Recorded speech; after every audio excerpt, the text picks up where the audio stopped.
Întinde. E una de 50 de metri și una de 20.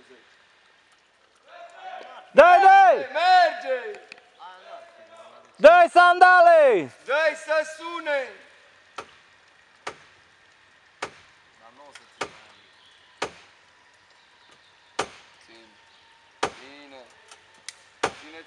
țină. Ține. Zoli! Să pună ochet în capătul asta lungă și pe ailantă. Să nu tragă direct. Păi e pus, ok? Da? Da, e ok. Adică scripă-te, nu ochet. Fii atent ce frumos o să alunecă direct cu roții de jos. Ăla-i!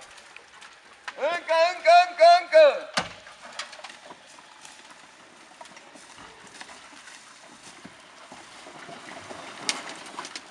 Hop!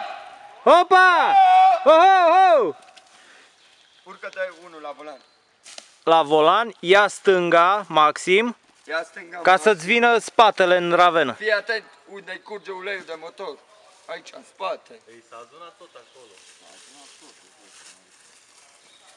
Urcă-te și dai în spate sau în față? Nu mă! Stânga, Maxim, și să o lasă aici în spate. Păi da, dar nu poate să o pornească. Dar nu trebuie să o pornească, să o pună cât mai drept. Ție îți merge troliul. Adu scripetele de acolo aici și îl trag cu scripetele direct în ravenă. De cur. Știi? Dar îi pui un scripete acolo. Sau acolo, da. Acolo. Și îl trag de cur înapoi. E problema cu troliul nostru, cu care not.